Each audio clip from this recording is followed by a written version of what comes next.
ও না এখনো পর্যন্ত বোধহয় ওকে পুতুল ভাবে, তাই জন্য ও না এরকম করে টিপে, আমি বললাম, না একটার পর একটা বড় ধামাকা চলতেছে শাকিব খানের মুভিতে।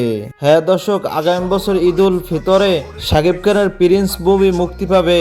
সব থেকে বড় বাজেটের মুভি হতে যাচ্ছে প্রিন্স। সাউথের সব থেকে বড় অভিনেত্রী তামান্না ভাটিয়াও এই প্রিন্স মুভিতে থাকতে পারে বলে জানিয়েছেন পরিচালক। কিন্তু ইতিপূর্বেই সোশ্যাল মিডিয়ায় লিক হয়ে গেছে শাকিব খানের একটি আইটেম গানের দৃশ্য, কিন্তু ছবিটার সাথে দেখা গেল শাকিব খানের সাথে তামান্না ভাটিয়াকে। এই দৃশ্যটি সোশ্যাল মিডিয়ায় আসতে না আসতেই রেগে গেল কোয়েল মল্লিক। ওপার বাংলার জনপ্রিয় অভিনেত্রী কোয়েল মল্লিক কেন রাগ করলেন, তিনি সোশ্যাল মিডিয়ায় জানিয়ে দিয়েছেন, আমি মনে করছিলাম শাকিব খান অনেক ভালো, শাকিব খানের এই মুভিতে আমাকে নেওয়া হবে, আশাও দিয়েছিলেন তারা, শেষ পর্যন্ত আমার সাথে বিশ্বাসঘাতকতা করেছে।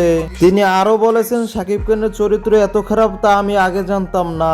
তামান্না ভাটিয়ার মতো একটা খারাপ মেয়ের সাথে কি ধরনের নোংরামি করছে শাকিব খান।